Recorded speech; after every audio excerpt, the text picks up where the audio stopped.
Hello दोस्तों, कैसे हो आप लोग। उम्मीद करता हूँ मस्त जबरदस्त चकाचक बिंदास झक्कास। मैं सरबजीत कुशल एकेडमी के प्लेटफॉर्म पे आप सभी का स्वागत करता हूँ। कुछ छोटे से बदलाव यूपी ट्रिपल एससी के द्वारा किए गए हैं, जिनको लेकर के मैं आपके बीच में उपस्थित हुआ हूँ। आइए देखते हैं क्या क्या नए अपडेट आए हुए हैं और क्या क्या चीजें बदलाव हुई हैं। यूपी ट्रिपल एससी ने ओटीआर को शामिल कर लिया है, जैसे कि और सारे आयोग। आपका यूपी ट्रिपल एससी हो गया, आपका यूपीपीएससी हो गया, एसएससी हो गया, या और भी कोई एग्जाम जैसे आपका एसएससी हो गए, सारे क्या करते हैं भाई, ओटीआर करवा रहे थे। वन टाइम रजिस्ट्रेशन जिसका फुल फॉर्म है, आपको पता है। एक बार रजिस्ट्रेशन करवाएंगे और उसके बाद आपको कुछ नहीं करना है, सारी चीजें आपको वहीं से सारी डिटेल आपको वहीं पे एक बार में सेव हो जाएगी। ठीक है, तो इस चीज को आप एकदम ध्यान में रखिए। आइए देखते हैं क्या नोटिस है और नोटिस में क्या खास है, वो सारी चीजें हम लोग यहाँ पे देख लेते हैं और समझ लेते हैं आज की इस वीडियो में। ठीक है, आइए देखिए, आपको नोटिस दिख रहा होगा, ये नोटिस आपके सामने है, जिसमें इन्होंने 14 जुलाई मतलब आज ही ये जो है नोटिस इन्होंने जारी किया है भाई।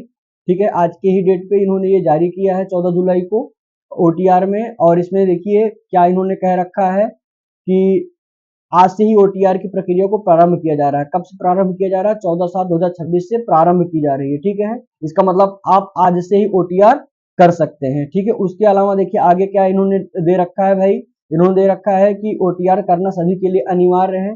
जो भी लोग हैं सभी के लिए ओटीआर करना अनिवार्य है, और भविष्य में आयोग के सभी आवेदन ओटीआर संख्या का उपयोग करके ही किया जाएगा। दूसरा पॉइंट इन्होंने दे रखा है, ओटीआर को पूर्णतः निःशुल्क रखा गया, इसका कोई आपसे चार्ज नहीं लिया जाएगा, एकदम फ्री में आप कर सकते हैं। ठीक है, अच्छा उसके बाद इन्होंने और क्या रखा है कि नवीन आवेदन और प्रारंभिक अर्हता परीक्षा 2025, अर्थात जो जिन्होंने पीईटी, ठीक है, मतलब कि पेट 2025 का पेपर दे रखा है, उस रजिस्ट्रेशन नंबर को यूज करके भी आप ओटीआर का रजिस्ट्रेशन कर सकते हैं। या अगर आप नया रजिस्ट्रेशन करना चाहें, जिसके ओटीआर में मान लीजिए इसके पहले कुछ गड़बड़ी हुआ है, या जिन्होंने अभी तक नहीं किया है, तो नया आवेदन भी ओटीआर के लिए कर सकते हैं, कोई दिक्कत नहीं है। ठीक है, उसके अलावा और जो महत्वपूर्ण जानकारी आपके लिए वो है कि आपके पास एक वैध मोबाइल नंबर और वैध ईमेल आईडी होनी चाहिए, जो कि भर्ती प्रक्रिया की संपूर्ण अवधि तक हमेशा सक्रिय रहना चाहिए। ठीक है, क्योंकि सारी जब तक आपकी ज्वाइनिंग नहीं हो जाती, भर्ती प्रक्रिया पूर्ण नहीं हो जाती, तब तक आपको मोबाइल नंबर और ईमेल आईडी आपको यूज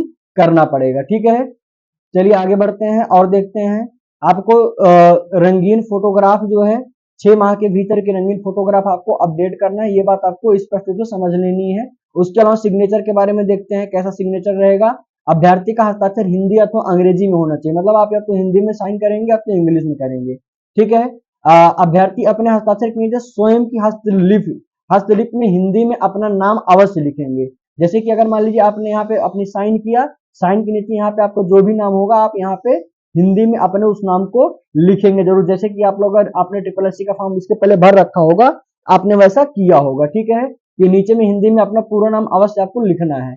और उसके बाद इंपॉर्टेंट बात यह है कि आपको साइन जो है कैपिटल लेटर में बिल्कुल नहीं करनी। ठीक है, सिग्नेचर जैसे अगर मान लीजिए आपका नाम राहुल है, ठीक है, तो आप RAHUL ऐसे करके साइन नहीं करेंगे, ये एकदम से गलत साइन माना जाता है। ठीक है, आप हमेशा अपने सेंटेंस केस में ही साइन को आपको करना है। ठीक है, ये बात एकदम ध्यान रखनी है। ठीक है, चलिए आगे बढ़ते हैं।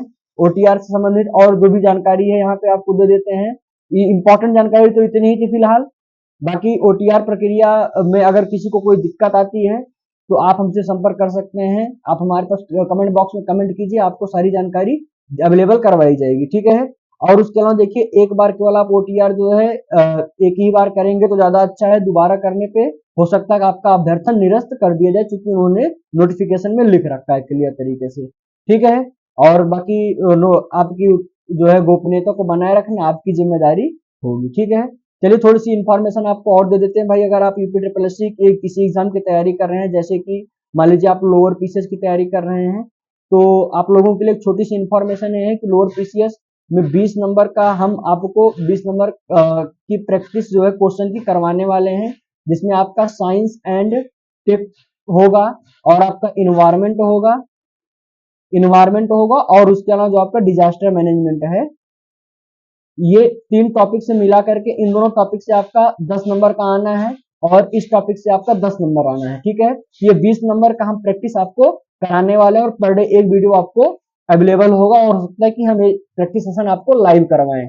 ठीक है, तो एक बार कमेंट बॉक्स में जो भी लोअर में अगर इस टॉपिक को कवर करना चाहते हैं प्रैक्टिस करना चाहते हैं तो एक बार कमेंट बॉक्स में आप लोग कमेंट करके जरूर बताइएगा, जिससे कि हम आपको आसानी से ये चीज करवा सके। ठीक है, चलिए बहुत बहुत धन्यवाद।